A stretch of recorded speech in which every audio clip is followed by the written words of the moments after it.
Okay, great.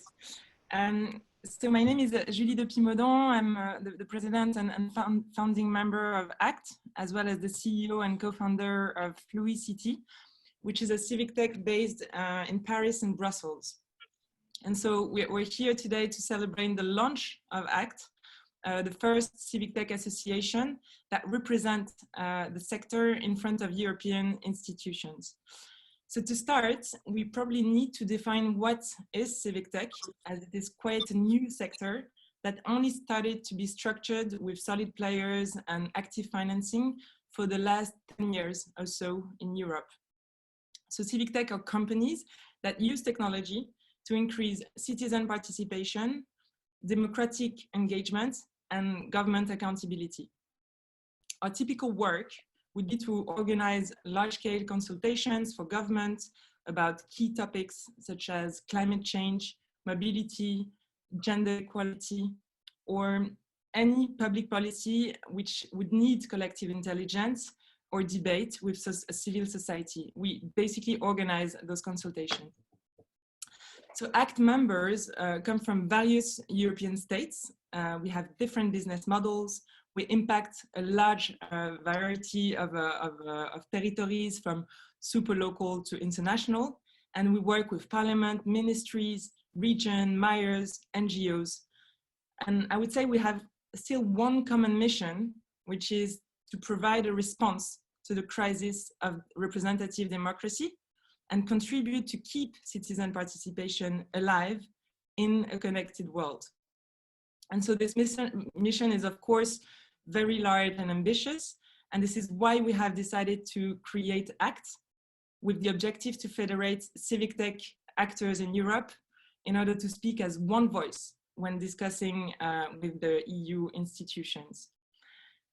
In the last 10 years, we collectively managed to show public organizations that investing in digital citizen participation is a powerful key to prevent citizens' defiance growing all over Europe.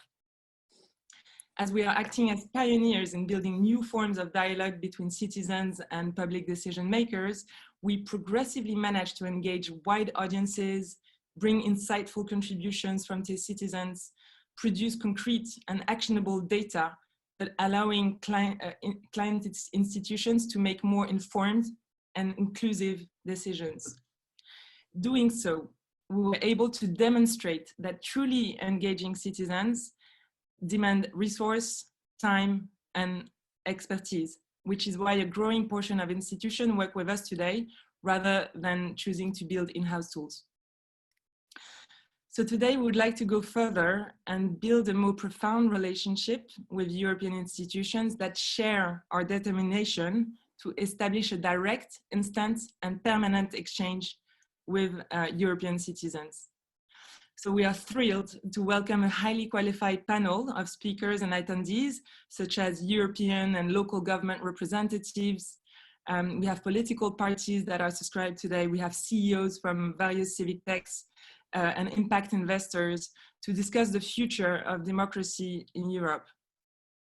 I'd like also to take this opportunity to thank Richard Corbett, which is the Deputy Head of the Cabinet of the European Parliament Secretary General, to be with us today for the closing remarks. Thank you very much, and I will pass it on to Axel Dauchez. Thank you, Julie. I'm sorry, my accent will not be as good as Julie's, so sorry for that. I'm Axel Dauchez, I'm the CEO of MEC.org and the Vice President of ACT and a funding member of ACT. Julie noted the role of civic tech, but I think there is a critical moment right away with the crisis we are all facing. And this crisis will generate, as we know, an economic crisis. We don't know the size, but it's certain. But definitely this crisis will increase the tension between member states and also the social tension inside every member state. And that issue is coming on top of an existing gap between citizens and European institutions for the past years. And today we can say, and that will be the risk more and more in the years to come, that the European democracy is hardly are hardly being perceived as having an impact on the reality of people. But also the European democracy is hardly building reconciliation between the people of each member states. Today, we have a common goal. Today, the institutions of Europe have a common goal with the group of companies, of innovators we are. We must all re-intermediate democracy. We must re-intermediate democracy through the active participation of citizens at every space of the process of democracy and on the process of the political and executive power. It doesn't mean that we should have a role into decision. We are not replacing democracy, we are just activating democracy. I would say reactivating democracy. This is why all of us, a few years ago, we left what we used to do and we commit all our life into finding any ways to do it, not because it's an ability, but because it's a necessity. It's a necessity, first of all, to build appropriation of the institution, civic citizen appropriation institution. It's a necessity also to really build public power empowerment. The fact that definitely public policy have an impact and are accepted at that and are perceived as that. And at last, it's a necessity to build people reconciliation. So the reason of today, the reason of ACT, and I hope the reason of your time being given to us, it's to do it together now. We have more than 10 years of expertise into finding any ways to genuinely engage people, and we have the same goals. We really can work with you in the long run. And at last, there is an insight we all know, and maybe you know it, but it's a real opportunity for Europe today. Today, people in Europe are closer than member states are to each other. And the reconnection with citizens is also the way of make the Europe alive for a long time, whatever be the crisis we are facing today. So thank you for being there. And now I'm passing the mic to Chloé, who will get your opinion and maybe commitment, but at least views on what we should all do together. Thank you. Great accent, Axel. Nothing to be ashamed about. Hi, everybody. So yeah, thank you, Julie and Axel, for this this nice overview of like, I hope you understand what is now the ACT purpose, but also the civic tech opportunity for democracy in Europe. So my name is Chloé. I'm the co-founder and CEO of Civocracy. We are a civic tech startup based in Berlin. And I'm really happy to moderate this discussion and welcome our four panelists.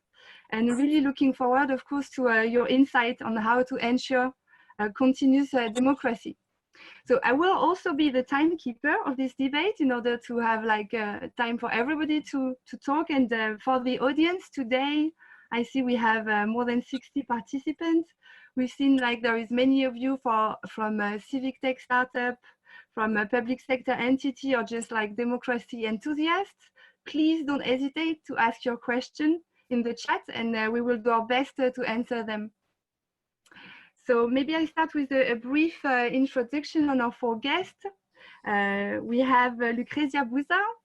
Sorry if I'm not pronouncing the names correctly, but Lucrezia Buza, member of the cabinet of Commissioner Didier Reynders in charge of justice. Hi, Lucrezia. We have Gwendoline Delbos-Corfield, member of the European Parliament, vice chair of the Group of the Greens and European Free Alliance, vice chair of the Committee of Women's Rights and Gender Equality, and member of the Committee of Constitutional Affairs. Hi, Gwendoline. Very nice to meet you. We have Mattia De Grassi, member of Dubravka Suica's cabinet, commissioner in charge of democracy and demography. And we have Reit Pielgas, member of the European Committee of the Regions. So maybe we go like to the first big question we had for you guys, which is, maybe we start with you, Lucrecia. How digital tools can increase the citizen participation and help public authorities to strengthen their relationship with the European citizens? Yes.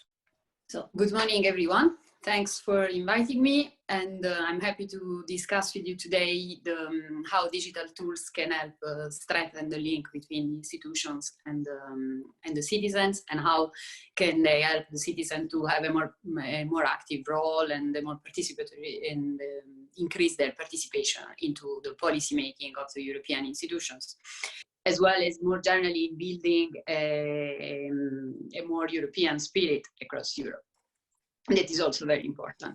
So I work for Commissioner Reynders' cabinet, who's responsible for justice. I normally deal with all the policies within his portfolio that are related to digital, including data protection, artificial intelligence, disinformation, etc. And also including the link between the digital technologies and democracy, and how digital technologies can help in preserving our democracies and making them closer, bringing institutions especially closer to the citizens. I think it's important to speak about these topics in this moment. Now, first, because of the current emergency where we are in, the sanitary emergency, and also because of the reflections that are going on in the Commission and within the institutions, and that are related to the Conference for Europe. I think Mattia follows them more closely than me, so I will speak about that later. I will focus a bit more generally on how digital tools can help in the relationship between institutions and the citizens. I was saying the sanitary emergency, for me, it's important because it's given, if you look at the positive things of the positive side of things, it has given the citizens the possibility to start using a lot more the digital tools. Still, there is a quite important digital divide in Europe for a number of reasons. But in the last days, we've seen that also because of the companies who facilitated teleworking, of various applications that were used by the different citizens, that this digital divide has partially been filling up. And the Commission, I think, will continue to look into that, to see what are the results and the lessons learned of the crisis, and to see also to research also what was the active, what citizens learned and what can be done better, also to include more citizens into the life of the institutions and the policy making. Also, the COVID emergency, if we look at it from a justice portfolio, justice optic, what our commissioner often says is that is a defining moment between in the relationship between technology on one side and on the other side democracy and fundamental rights. We've been particularly careful into that. For instance, when developing the guidance for data protection, for the use of tracing apps that you might have seen, as this was one of the issues that was very dear to the citizens in terms of protecting their personal data. But it's also beyond that. What he often says is that we entered this emergency as a democracy, and we should also get out of it as a democracy. This means on the one hand preserving our fundamental rights, but also using the opportunities that come out with this crisis to facilitate a bit the dialogue.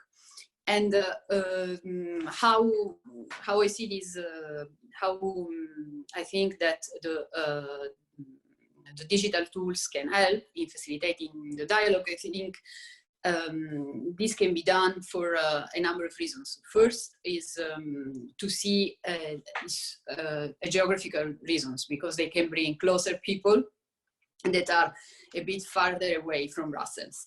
And for all our commissioners, that's what they very often say in the commissioners group, in the meetings among them, they are very eager to go and meet citizens, and especially not the usual circle of people they meet. They'd like to enlarge as much as possible. As you've seen, the president had spoken in her political guidelines. She had asked the commissioner to go and move to the different member states, including in the most remote regions of the member states, to go and meet the citizens and discuss the different topics. Now, in the current scenario, this cannot really be done. But again, the current scenario could be an opportunity for to have still these meetings between the commissioners, or even group of commissioners, and on the other side, the citizens, and even reach out to a larger number of citizens that could have been done. So if the commissioners were to move to the capital, and where they could have met just like 40 or 50 people. So facilitating the debate between the commissioners and the citizens would be one of the things that for me would be important from a European Commission point of view. Also, and this could be done in a more general level in terms of exchanging ideas. Also, the citizens could be a sort of a sounding board of the policies that are done. And also, what I think it's important is to rely for that on different, on the two different levels, and possible on different organizations, both at European level and at national level. And in that respect, having an organization like yours that is an umbrella organization with different civic tech active in different countries is very helpful, because it ensures both the European perspective and the national context. And then I think that it would be important also to use digital tools to get more citizens' views on the concrete proposals. You know, there is the citizen initiatives. There have been modifications on this instrument that are in course of being implemented. There is the Commission is also active in that front with different digital tools to gather the views of the citizens.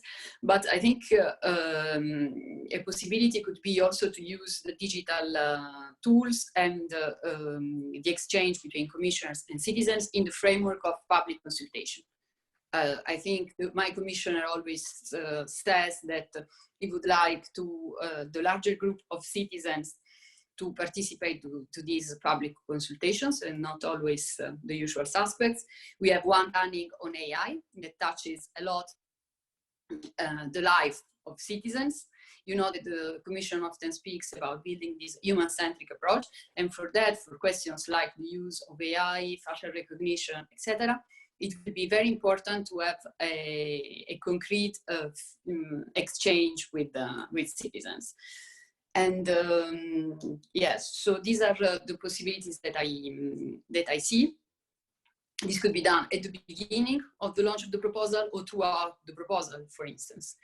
The risks there, if of course that we need, as you were saying, to create a governance space, because to make sure that this exchange is as useful as possible, we need time and expertise of people who have worked in the sector, and we need also to make sure that this is not used by populists, and also we need to give transparency to the people who have to know who's how this space is organized. I think that's important, and I think I stop here because otherwise I risk going out of my time. Thank you so much. I think on the last part, yes, it's true that as Civic Tech, we like to say we don't only provide a software, but actually expertise on the field to guide like this consultation and this new way of working with citizens and all the stakeholders. Thank you very much. Maybe we go to the next one. Gwendoline, your insight on this question, please. Gwendoline, are you here?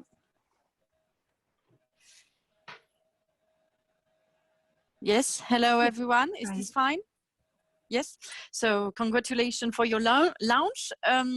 This roundtable seems to me a really good idea as a topic to talk about, so thanks very much. I will have, of course, a much more political point of view on the situation, so I just wanted to start with two preliminary remarks. Of course, we have a huge opportunity with more and more people being involved on online. And in a moment where we can see that there's distanciation and even probably more and more anger against politics, it could be a way of involving people. But my two preliminary remarks would be that the first one, digital democracy or presential democracy won't change the fact that the first thing is for people to get involved, that they trust politicians and that they feel respected in their life. So of course, economical issue, social issue, but also transparency and corruption are key. And if we do not change that, we will not get more trust in politics just because we've put digital tools. My other preliminary remark is, of course, that the European level is the good level because it's a level with a lot of distance between everyone and between where things are happening, Brussels or Strasbourg, and where people live.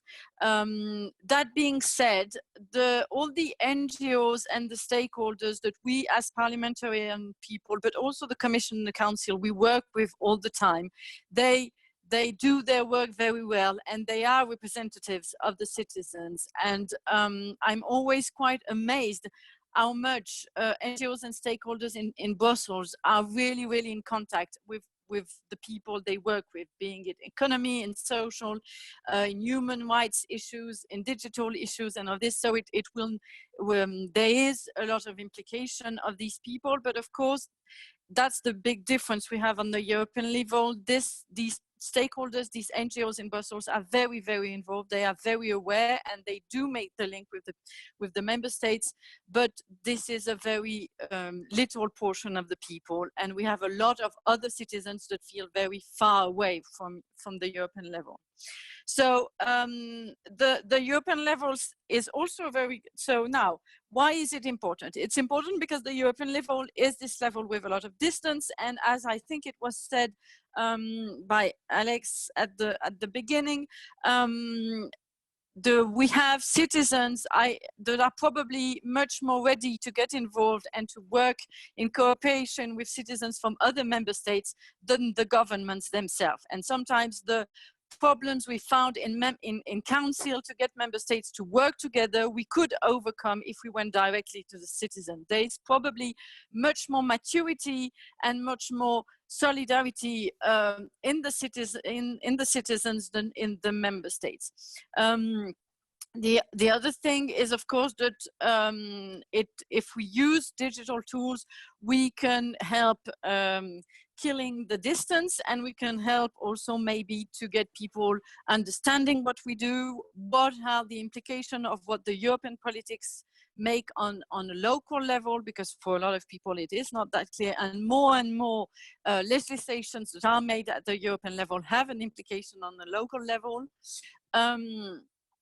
And of course, this very particular moment, and this is also why it is important, this crisis shows us that there are even moments where we have to stop moving, and then it's even more important to have digital tools to help us. This is one crisis. Of course, we are worried about a second wave, but as an ecologist, I even think that there will be other crises. Will they be sanitary? Will there be environmental? I mean, will they be industrial catastrophe? But they will be probably, we are going to probably come into an era where this sort of situation is a new normal. And so we should be really trying to include the citizens in digital tools to help us keep the democracy alive. That being said, it is very important, but we should be aware of how it can be instrumentalized. And I'm always a bit worried about that. Distance work will not completely replace real work with citizens. I wouldn't like us to be always in a consultation mode where we feel very happy because we've consulted citizens, but first thing, it doesn't have a lot of implication on the work we do after. And second thing, this consultation is very poor or not detailed and all this. In this idea of the Conference of Europe, and I suppose the person talking after me will talk about it, but in this idea we had of the Conference of Europe, it was very clear for the Parliament that we needed a meaningful implication of citizens. And that is not only clicking a few times. This means having hours and hours of work and understanding what we do and having experts coming to talk to these citizens and all this, so that it is not a fake implication. It shouldn't be also a pretext to refuse people in the streets, to refuse people to meet people. Politicians should still be available to meet people. So I'm also worried about that sort of instrumentalization. It shouldn't be a pretext to avoid meeting people again. And we should be aware, of course, of the gaps. It has been said by Mrs. Bussa.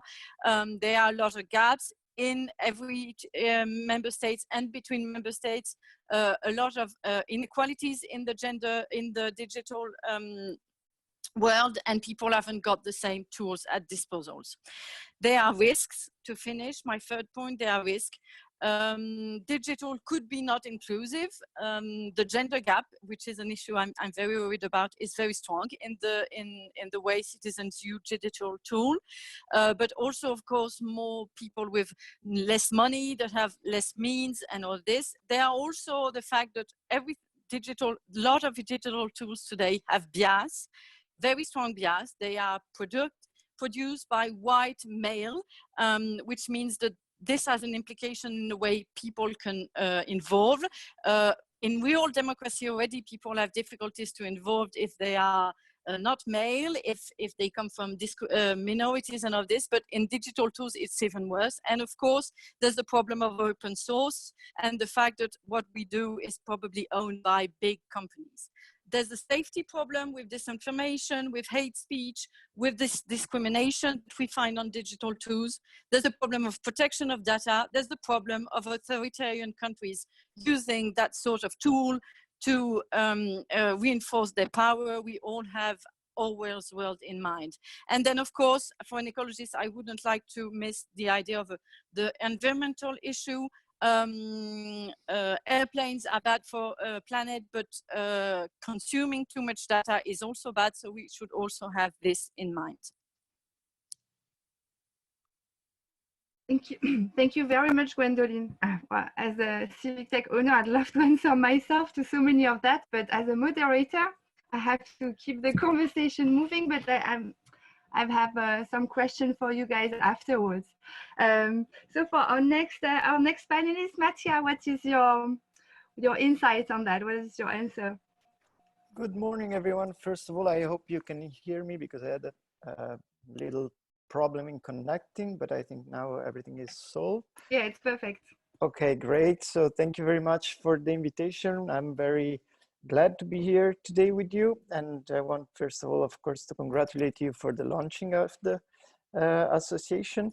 And I very much agree with what has been said by the other intervenants, that we live in difficult times. The coronavirus does not recognize borders, institution, democratic processes, and the impact it had and it will have, it's really big, and it's going to be big on our work, on our economy, on our society, on our democratic processes, on the way we interact every day.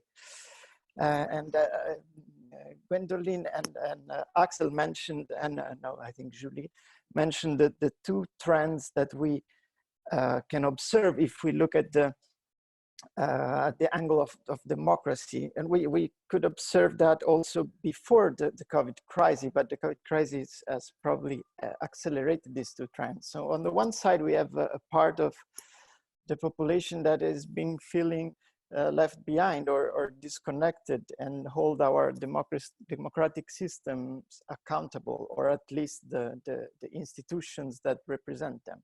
On the other side, we see that the more and more citizens want to get involved more, and they want to get involved more at the European level as well, because they want to have an impact on what Europe does and how.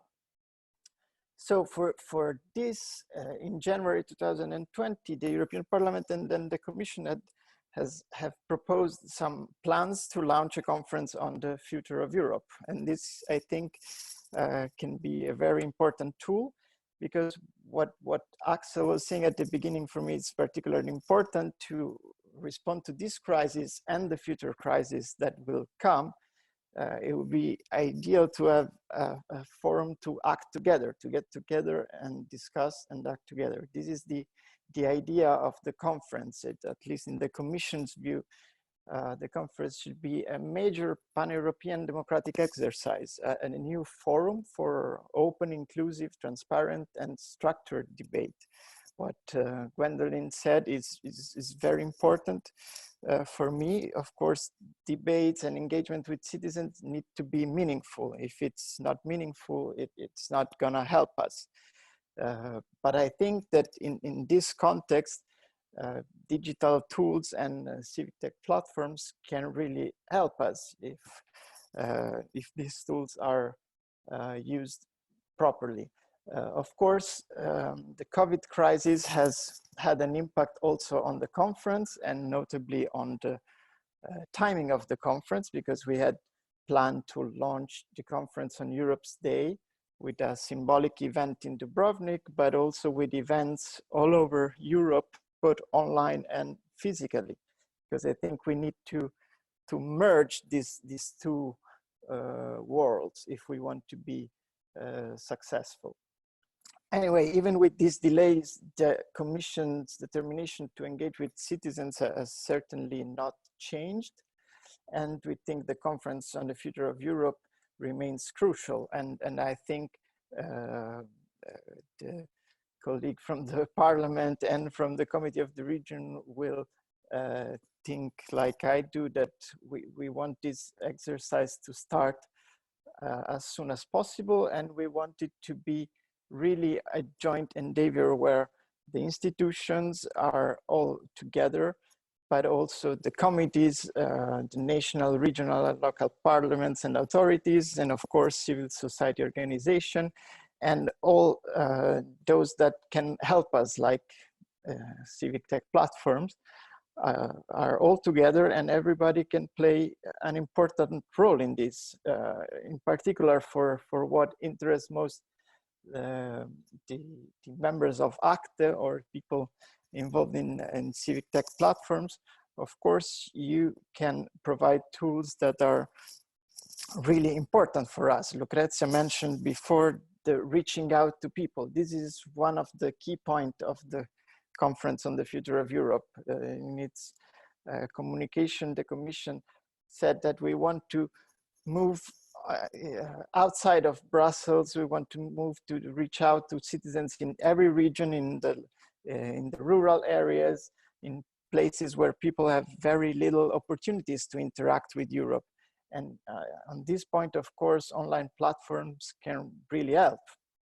So this is one. Also, for the problem of trust that both Lucrezia and Gwendolyn mentioned. Of course, with digital tools, we can live stream debates, we can publish all the documentation that people need to prepare and to have meaningful discussions, and we can ensure the transparency and increase the trust in the process. Another very important point is the feedback mechanism, which is one thing that is often leaves citizens with this feeling that they don't see the impact of their debates or their engagement with the institutions. We want this conference to have a real impact, and we want citizens to see what happens with their debate. And to create this, to design this feedback mechanism, of course, we can profit from digital tools. And these tools can allow us to bridge this gap. So if we have an interesting idea emerging in a very local debate, we need some tools to make sure that these ideas can be discussed then at the European level and eventually be brought also to the attention of the institutions, because of course the Conference on the Future of Europe does not want to replace the democratic processes, but wants to be a tool that complement and bridges this gap with citizens. In our communication, the Commission proposed to set up a multilingual digital platform for this, and this platform should give access to conference documentations and outcomes, but also promote what other platforms are doing to promote public debates. So it will be a platform, in our view, that is open to other partners to contribute. And but to start all this, first we need the three institutions to jointly agree on the objectives and the structure of the conference. We need a clear view and a clear political commitment on what we want to achieve and how. I don't know if you are aware, but at this stage, as I mentioned before, the Parliament and the Commission, because the Council has not expressed a position yet. So it's difficult at this stage to know what the precise outcome of the negotiation would be. Yesterday, there was a positive message sent by Chancellor Merkel and President Macron. They issued a new Franco-German contribution where they underline the need of the conference once again, and they say that it should also reflect on we should also reflect on the lessons to be drawn from the crisis, and we hope that this can be a sign that we can move on and get together and decide on the structure and the scope of the conference. But here, as a timekeeper, we need 1 more minute before. Okay, perfect. So I conclude. So we have time for the questions and afterwards. Thank you. Sorry.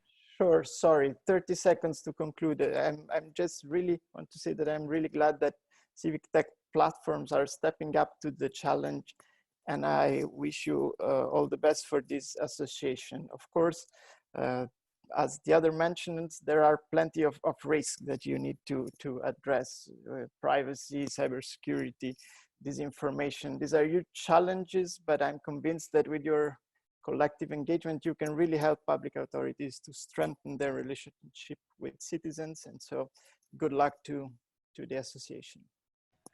Thank you very much. And so our last panelist, Reit Fielgas, we'd love to hear your insight on this question as well. And then we can move to the question from the audience. Yeah, hello, thank you. I think I will give you a local region look and what I think about it, because I'm also a mayor of a rural area. So I think it's very important that the everyday decision making will involve people, and the engagement should be, we should do it every day. If you look basically how nowadays governments or municipalities are engaging people, they are using the basically homepage, they are using Facebook, some of them are using, they have some apps, but most of them local paper and media only, and it's only information giving. Also, yes, you can use Facebook, but it's not, you cannot have the right reaction, and you cannot see what is right, what is true, they're scrolling and everything. Basically, you have to use new technologies, what you can trust. And the main problem for us is that the local people, all the people of Europe, they have to understand what the institutions are doing, what are their purposes, and also institutions have to know what the people want or what the people are doing. So we have to face the people. If you're a local municipality head or if you look European Parliament, you have to know it. So the main problem is also trust and the data protection. But if you look municipality side, for our side, it's a problem. If you want to make some new tools, it's quite expensive, And I think together we have, with the European Parliament and Union, we have to look that we can make software or buy software as a service, not that everyone do our own, because they have to be flexible market-based solutions with no need for big investments, because we don't have this kind of money. And also all the tools have to be ground up, that we have to let the people say what they want, and you have to give them feedback back every day.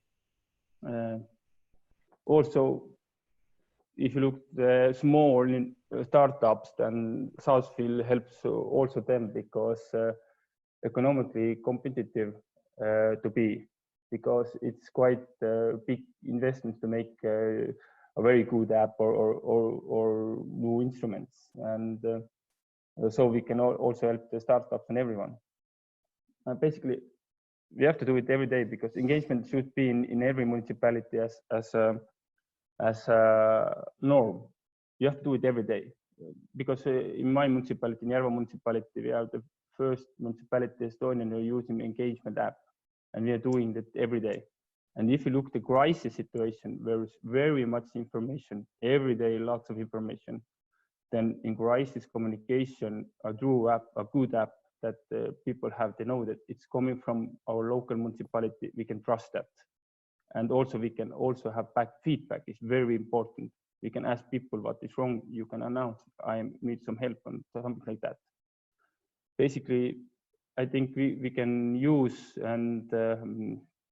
new technology to improve democracy, not to reinvent democracy or renew democracy, but helping to improve democracy.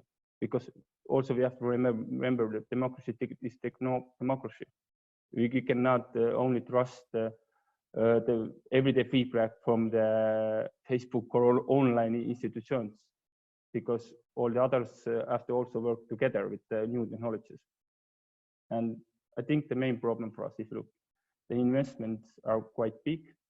If you want our own, and you have to look at how we can help small startups and all the local municipalities who are, depending how big they are, that they can use it. And software as a service will be a good thing to have.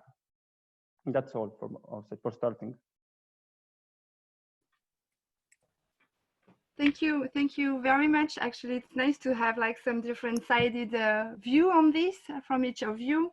My question would be, which should like answer also the first question from Pierre, is in ACTE, in our association, there is so many civic tech with different business model, different technology, different expertise and way to tackle citizen engagement and participation.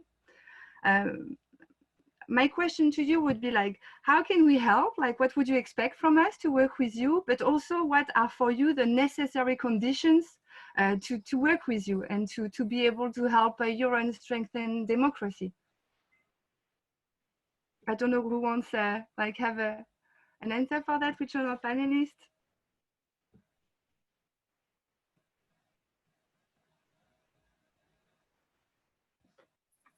Maybe Lucrezia, Gwendoline, or Lucrezia, yeah, hi. I can take it, and then probably the others can take it as well, and because it may be useful for you to have different perspectives. So what, starting from the conditions maybe.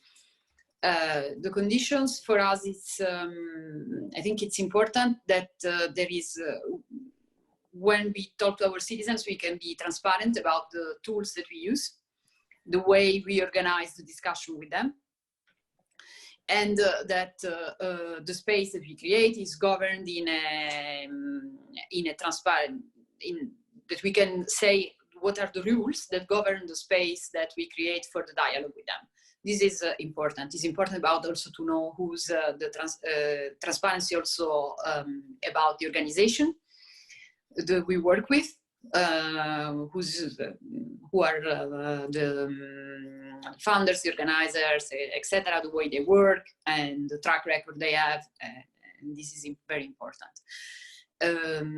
Then it's important to have to ground the space for well, we need to have spaces that are cyber secure. So to work with you in order to, or with other organizations, to ensure that the problem of cyber attacks is kept under control. We would need, another important condition is expertise. And then also possibly knowledge of the different contexts in Europe. And this is, I think, why it's important to have different organizations then working together under an umbrella one.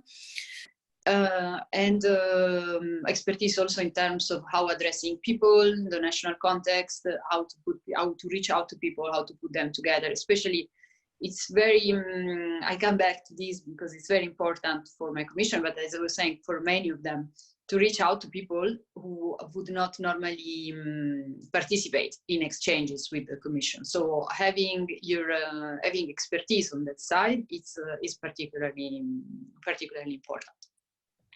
Nice. That's what I think it would be much appreciated also, because sometimes on the institution side there is a way of communication that is I think it's improving in terms of reaching out to people, but it's still sort of, especially on the commission side, we have to follow some institutional, it's very still institutional driven, and it's not always the one that sort of drives people along, even if the colleagues are working a lot on that. So it would be important to work with you in that direction as well, or with other organizations, as I was saying. So transparency, security, expertise, any other like necessary condition, and like how else can we help you to achieve this goal and reach out to many people as possible and implement new process? Gwendoline, maybe, or Mattia? Yes, I raised my hand. Yes, no, I think as a parliamentary, I would need you as much as expert than as representing citizens and putting pressure on the political world. So the first thing is, of course, just the fact of bringing your expertise and putting the pressure for us to use this. I think without exaggerating, that there has been a sort of a revolution in 2 months. Parliaments everywhere in Europe and the European Parliament itself has been working remotely for the first time. We have created new ways of working. We have professionalized our systems. We have had great demands to our ACTE in each parliament, but for a few weeks we were a bit paralyzed, and there was no democratic life anymore on the European level for a few weeks, and even in parliaments it was very disrupted. So I think we have learned a lesson, but you should go on putting the pressure for the lesson to be there, because of course it's not at all our first instinct. And once again, I do not think tomorrow we should replace everything by remote work, but it is very difficult for some of us to think that way, and it is very difficult for us to accept that you can be working in a parliament in a remote way. Some of my colleagues didn't want to hear about it, and they just wanted everything to stop and start again when we came back, which with the time, of course, seemed to be difficult. And the same to talk to people. For a lot of my colleagues, it's not easy and comfortable to talk to people on computers. So this is something where you should be putting pressure. The European Green Party will do its first council, 31st, so it's the 31 first council remotely. We reunite normally twice a year, and we reunite always in a city of Europe, and it will be for the first time in June remote. We are doing webinars, votes, work on text, and all of this in a remote way. I suppose that most of the other parties are going to do this. So we are starting the work, but it's very new for us. The second thing is the question of feedback. It was said by Mattia De Grassi, but I really wanted to come back to this. You shouldn't be accepting the fact that you are just there at the beginning of things and you cannot come back on things. In Conference of Europe, we were insisting a lot, the Greens with a few others from other groups, but we didn't manage to get it through in the resolution, that they should even be a moment where what was written at the end, the resolution that will come out of the Conference of Europe, was put to the vote of the citizens that would have been involved through the process. That's, for some of my colleagues in Parliament, they are allergic to this. But if there's not a moment where there's feedback and where we come back to you citizens, then it won't be meaningful. It's exactly like on the local level that, you know, participatory budget are much more interesting than simple consultation. If you don't have tools that mean that you can really vote what we're talking about or make an input on what we are doing and all of this through the process, and at the end of the process, then we will have instrumentalized the citizens, and this would be very problematic. And then, as I said, I really have something to say about you being also cautious on how we are inclusive and how you are inclusive. This shouldn't become a dialogue between politicians and elitist people in civic tech NGOs and platforms and all this, people that have means, people that know how to use the tools, and that we then cut ourselves from a lot of population. And this is quite as much your responsibility as ours. It is ours to be careful about it. It is also you, when you come to us with proposals, to be careful that you have been inclusive in your process. And last thing, you should insist to be in places where governance is done, because if you are not there at the moment where the process are decided, the governments are chosen, that's also a moment where then it's not transparent anymore, and it's only in the hands of the politicians. Okay, nice. So we see really like the scope of what you expect is much more further than just the software. Again, it's like more involvement and expertise and kind of warrant of like the whole process. Anything to add, maybe Mattia or Reit, on this? Yes, just I'll be very short because I've been too long in the first intervention. But for the conference, I see really two-dimensional. On the horizontal dimension, really help us reaching out to the local communities, to the rural areas, to those as Reit mentioned, those that do not have sufficient money to create an infrastructure on their own, so that we really manage to include everyone in a democratic process such as the Conference on the Future of Europe, which can become also a first example of how we manage to work better together, hopefully. And on the vertical aspect, what has been mentioned already many times, to build the trust, we need processes that are trustworthy, that are not biased, that are immune from the challenges of the digital world.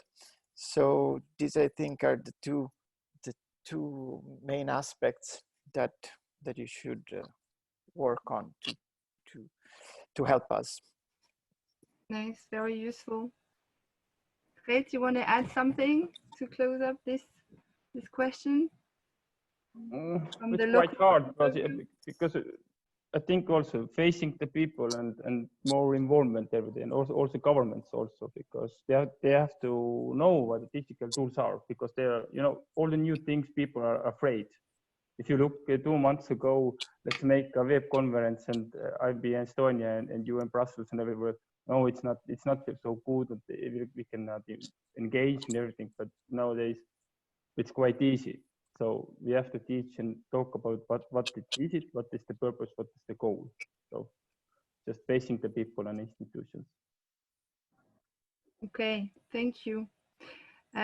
So we have a question, but it's more targeted to the civic tech company. Maybe if in the audience there is some question for our panelists, especially. though I do think that some of the answer encompass like the open source, very important debate, of course. But like maybe another question, like it's the opportunity I think we have to talk with like EU representatives and to really understand how we can smartly lobby for more citizen participation and using technology. Any question on that? Otherwise, I have a lot of questions, or maybe other members of the ACT have some. I wait 1 second.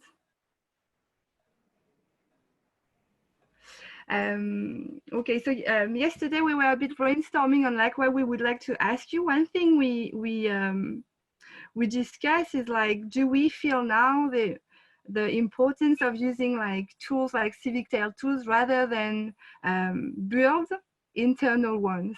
I think a lot of institution, organization, public sector entities, even corporate have been like very costly building their own tools. What's your take on that, and what is the status today? Oh, sorry, Omri, I'll come back to your question just after.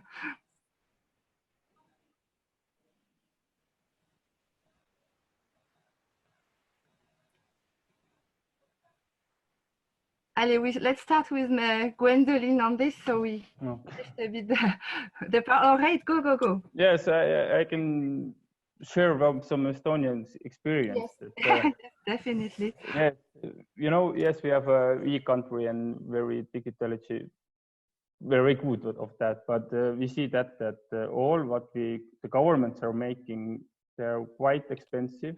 They're aging fast, and the government wants to make our own software because they trust only ourselves, or like that. So I think that it's a big problem. We have to involve other companies, and basically, if you look municipality side, once more software as a service.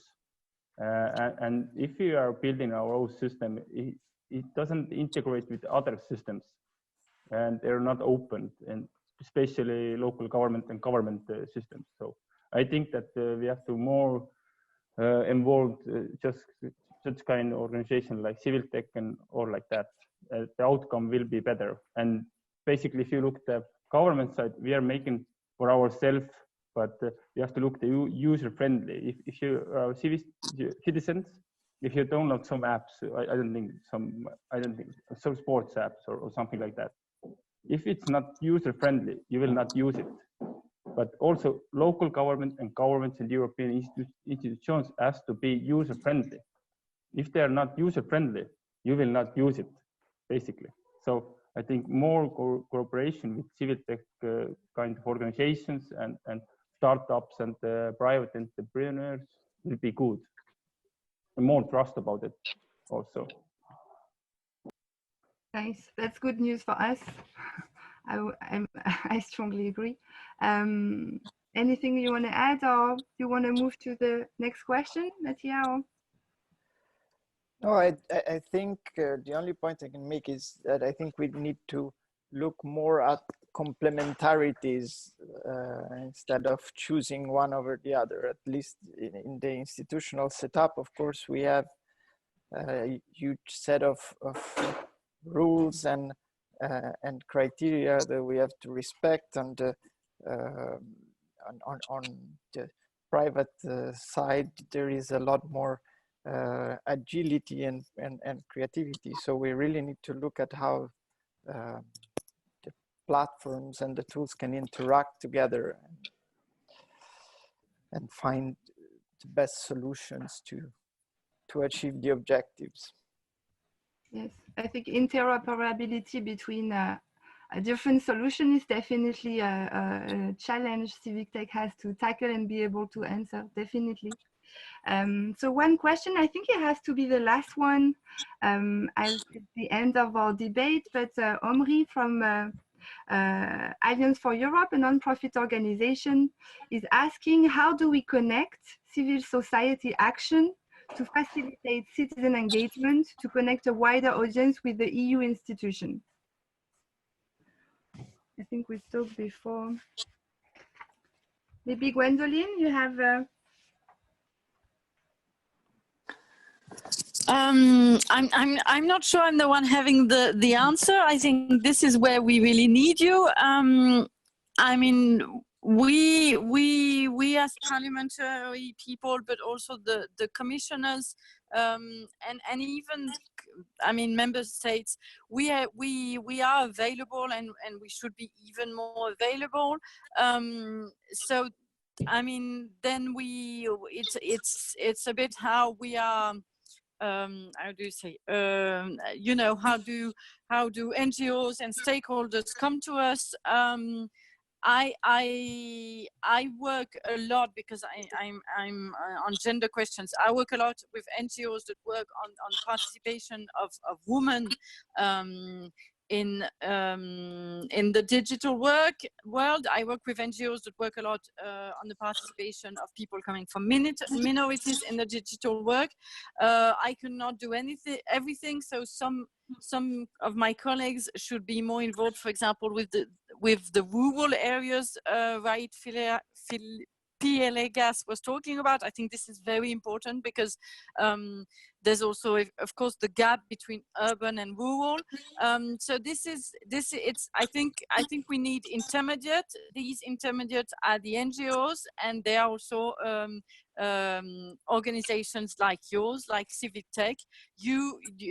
We should all work together to get to more and more citizens involved a bit everywhere. Nice. Thank you very much. I think it gives a good overview in general in like the opportunity, the risk, of course, the warning points, but the cooperation that needs to be done between all our entities and the different institutions. We have to wrap up. I'm seeing some questions regarding like ACTE. I think please contact us outside ACTE. We'll be so happy to welcome new members and answer those questions. But for today, we have to keep it here. I'm going to let our guest at the end of the webinar, Richard Corbett, wrap up this discussion. But for now, we are moving to the next part of our webinar, and Quorum and Nation Builder will demonstrate concrete examples of civic tech technologies and solutions. Thank you so much for panelists to answer our question and give us their inputs. Hope to see you soon. Bye-bye. Thank you. Bye. Thank you. Thank you. Yes, thank you, everyone. Maybe I don't know, Flo, if you are there, and if everyone can hear me. I'm here. Hello, everyone. Okay, beautiful. So yeah, with Flo, we want to take just a few minutes to not only showcase our solution, but also give you some of the best practices we have seen with all kind of organizations. So maybe I'd let you introduce yourself, Flo. Sure. Yeah, if we can just go back to the previous slide. So my name is Flore Blondel-Goupil. I'm the Europe Customer Engagement Manager. I've been working at Nation Builder for about 4 years now, and I've worn many hats, but that's what I'm doing right now. And I'm based in London. And as for me, I am Florent Barre. I am a director at Quorum, and we're based in Paris. So right. maybe yep. we're gonna, yeah. I'll just start. So we're going to start introducing each of our companies. So I'll start with Nation Builder. What is Nation Builder? Nation Builder is software designed to power organizations, movements, and campaigns. And it was created about 10 years ago in the US and has had a presence in Europe for over 7 years. It was created with the belief that everyone can lead. So it can be citizens who want to get more involved in politics, it can be people creating organizations. So we'll dig in a little bit more later, but essentially that's the main idea. And so one of the core principles is to create strong relationships that will allow moving people to action and bring them onto a movement. And so there are a few pillars that allow doing this. The first one being having an engaging website where people can take an action, being able to communicate with them, so providing them tools to send emails, for example, and then collecting donations for non-profits, political parties, candidates, etc. And so the idea is that everything comes into a single place. So every customer has all of their data in one place to be able to reach out to the right person at the right time with the right message. And so now I want to just show you a little bit of what very concretely that can look like. If you look on the left side, you're going to be seeing a screenshot of the database where you're able to filter based on criteria to exactly find the people that you want to send a message to. So based on their location, their previous actions, to make sure that you're making the right ask at the right time. And so you can see in the middle an email, very simple email prompting them to take an action, and then usually we're bringing them to a website where they'll be able to sign a petition, take an action, sign up to an event, etc. So really creating a lot of engagement.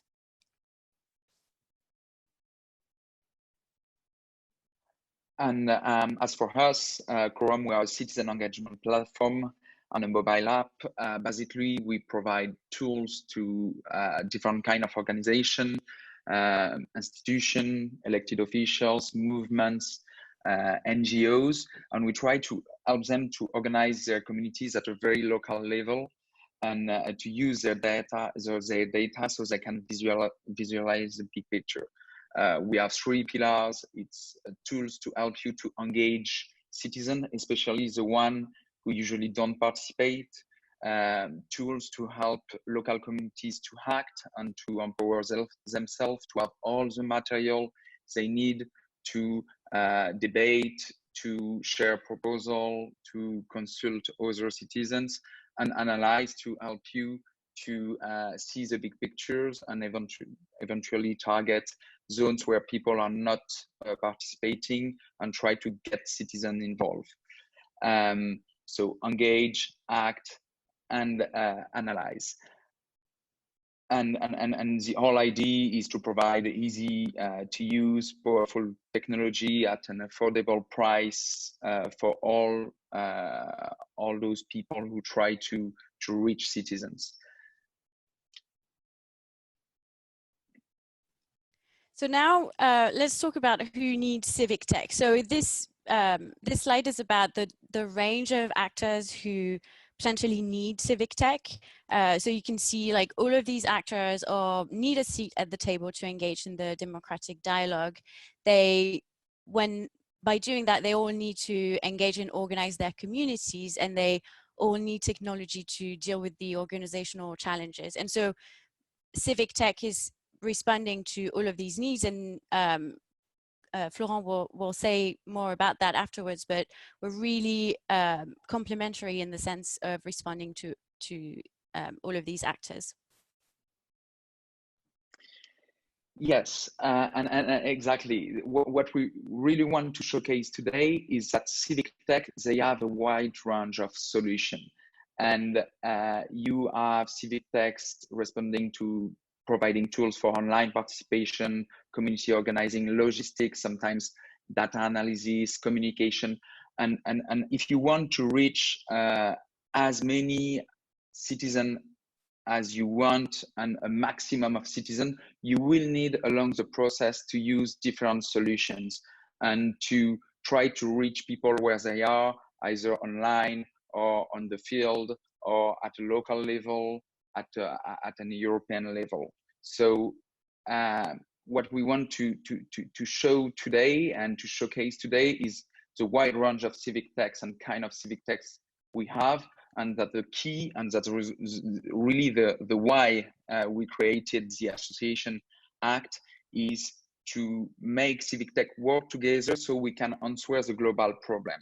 And one way to work together is to build integrations between our tools, between solutions, and this use case is about integration, because Nation Builder and Quorum, we are integrated.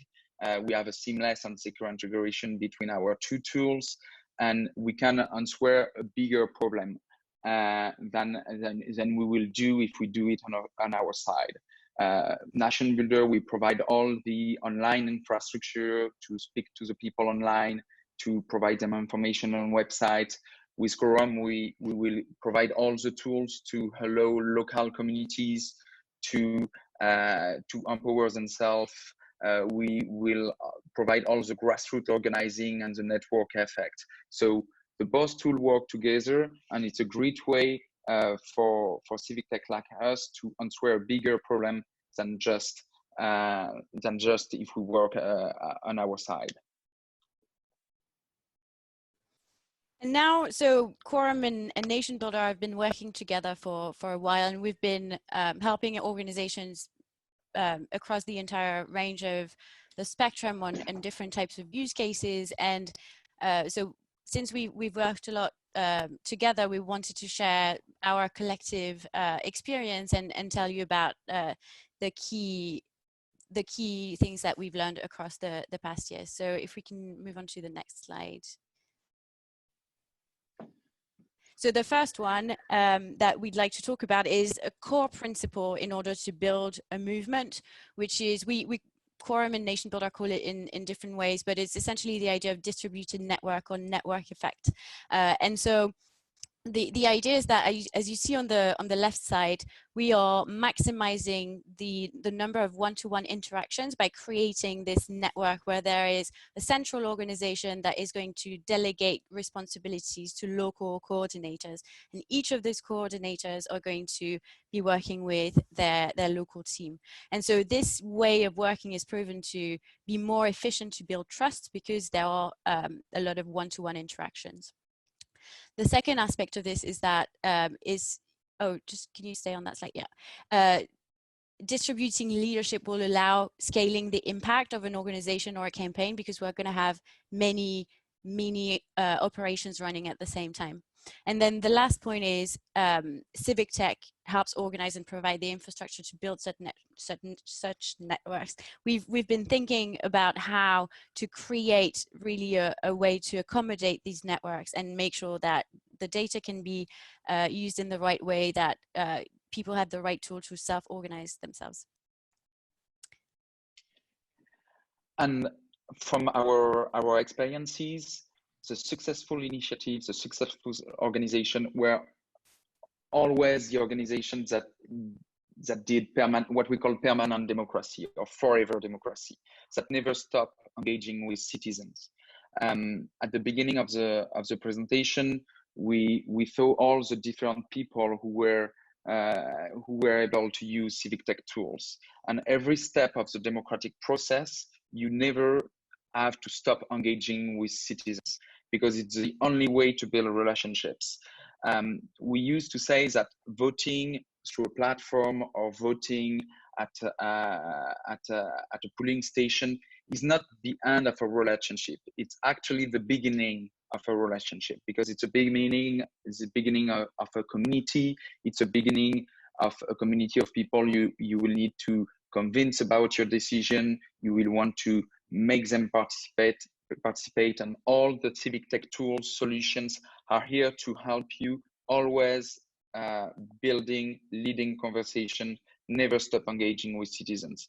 And this forever democracy is really something successful also because it helps you to never leave out those who don't engage, because if you will be able to analyze the citizens and the people that don't get involved and try to target them to involve them in the process. So it's really a difficult path, but it's also all the tools, all the civic tech tools are here to help you to do this forever democracy that never leave out even those that usually don't get involved.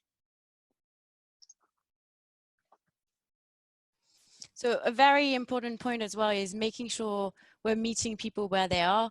And so essentially people are present in different spaces. They can be very easily reachable on offline, via email, via social media, or via instant messaging. The idea is that if we're trying to establish, to meet people where they're at, we're able to establish a dialogue and really get them involved. So that's why actually it's really crucial for Quorum and Nation Builder to be in partnerships, because they're going to be able to reach out to people that Nation Builder won't be able to. And we think it's also important to see digital as a public service. Let me explain that, but in many cases, civic tech platforms and solutions, we are the first platform or the first app that the people will download on their phone.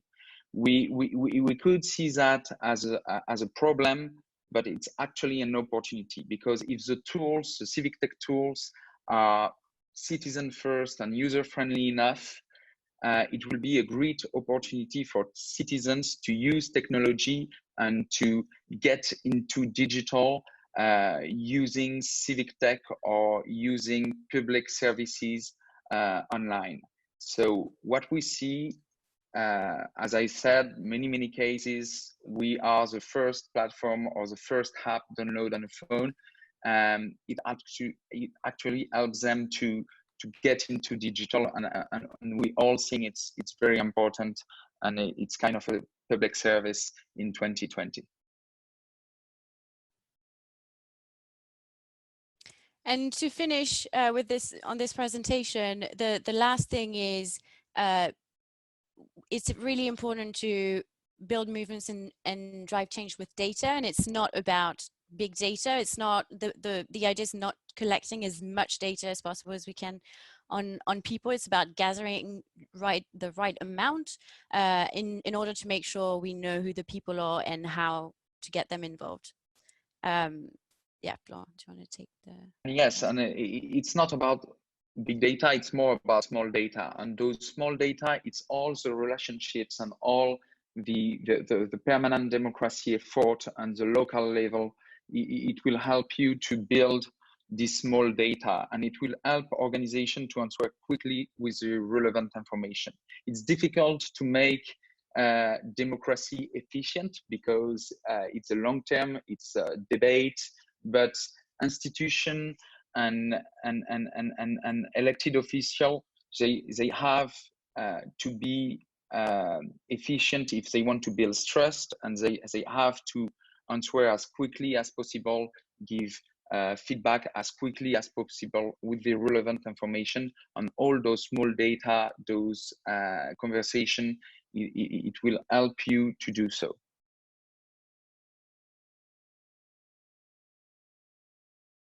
And so to finish with privacy is well, the GDPR is really a great thing, because it's actually, we've been seeing this with customers, it's actually been really important to build trust, because when we ask for consent and when we respect people, then they will be more inclined to get in a conversation, and that's really the base of like leading a healthy movement. So this is really the very important aspect in all operations, to make sure that we have privacy by default and that people have consented.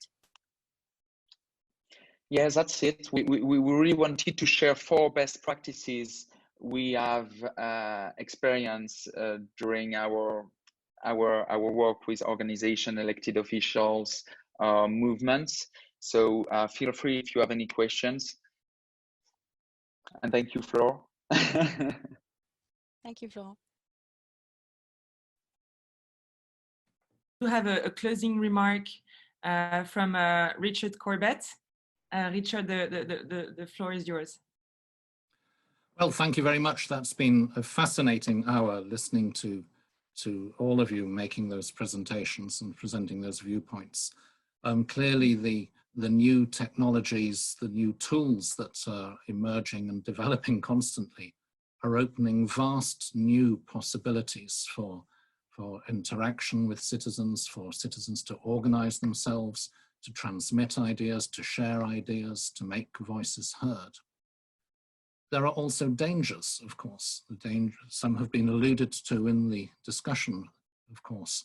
The danger of a digital divide, those who have less access to for financial reasons or because they're less comfortable with these new digital tools may be left out. There's the risk that sometimes these tools facilitate the creation of clusters of ghettos of people who are just interacting with like-minded people, people who already share their own views, and reduce the opportunity to hear views that are different and to engage in a wider dialogue. That also sometimes happens. And finally, there's the risk of tools being hacked into and hijacked. But we're aware of those dangers. We need to address them, and we need to make sure these tools are harnessed for the benefit of everybody. Let me take one topical example. With the lockdown, of course, we've all learned about the joys of Zoom meetings like this one and their perils. And we've all become trained in how to use it. Far more people now know how to do it, how easy it is, but how to log on, how to use the different tools available in a Zoom meeting. And the technology is improving constantly. So now we're all experienced with that. I think after the lockdown, there will be continued use of this tool on a permanent basis. One, because it reduces travel costs for people getting to a meeting. That's important, especially for the less financially privileged, those individuals and indeed organizations, NGOs, that cannot easily afford travel costs. This is a tool that makes it much easier to meet in a way, and to act and to conduct their business. It saves time if you have a long distance to travel. It cuts CO2 emissions if you don't need to travel. And of course, during lockdowns, it was the only way that organizations and institutions could continue to function at all in different ways. So I think we're experiencing a real shift here in attitudes and working methods across institutions and organizations, where there will be much greater use of this technology. And I'm just taking that one as an example. It applies to many of the others. But at the same time, we know that a Zoom meeting is not as good as a real meeting in terms of social interaction, in terms of looking at the body language, in terms of having a break, in terms of having a little word with somebody during the break, in terms of passing a piece of paper around with, it's not quite as good, is it? We all know that. So that's the downside of it. In the European Parliament, we had a huge challenge. The Parliament could not meet physically, but it was necessary to do so to pass the package of measures relating to the EU's response to the COVID crisis, the budgetary transfers, the legislative measures being taken, and to ensure democratic scrutiny of the Commission, the executive branch of the EU. So we managed to do it by interpreting the rules of procedure, which never made provision for this situation, of course. We had to creatively interpret the rules to allow distance participation for members in debates and even in votes. We're probably now going to write a new specific rule so that this is codified and laid down in a transparent way for the future, so you can see what can or what cannot be done if there is a future crisis. It may not necessarily be a virus. It may be, remember 10 years ago when the Icelandic volcano erupted and air travel was suspended in large parts of Europe, making it difficult for people to meet in the Parliament. Then there's other scenarios it might apply. So it's important to write it down and to codify it and safeguard it. But in general, I think parliaments are about physical presence, interaction, lively debates, interacting, compromising, sometimes making a deal in the corridor and coming back. So the Zoom technology or other conference technologies are clearly second best, but have been nonetheless vital in allowing us to operate at all in this lockdown. Leaving that aside and winding up, these tools in general are formidable in terms of improving the dialogue with citizens, despite the qualifications I made earlier about their dangers. If handled correctly, they are an enormous empowerment of citizens and empowerment of elected representatives to listen to citizens and to have dialogue with citizens. But one thing they cannot do, they cannot substitute or become the way that citizens are represented. Formal representation has to be by those who are elected by all citizens, citizens that have access and don't have access to digital tools, citizens that want to and those who don't want to get involved in that form of activity. Ultimately, democracy has to rely on those who are elected and who have to be re-elected or not as the electorate chooses. That is an important distinction. So these tools are vitally important as an improvement to democracy, but not to substitute for democracy. But then I think that's something you all know already. Thank you very much. Thank you very much, Richard. Thank you for all of you to have joined us today. I just wanted to finish by saying that this is really a first discussion for ACT. It's only the launch. There are so many subjects we are passionate about and would love to address, such as security, transparency, digital division, how to avoid bias. I think we'll have other occasions to reunite and discuss all of this with new intervenants and new civic techs, hopefully.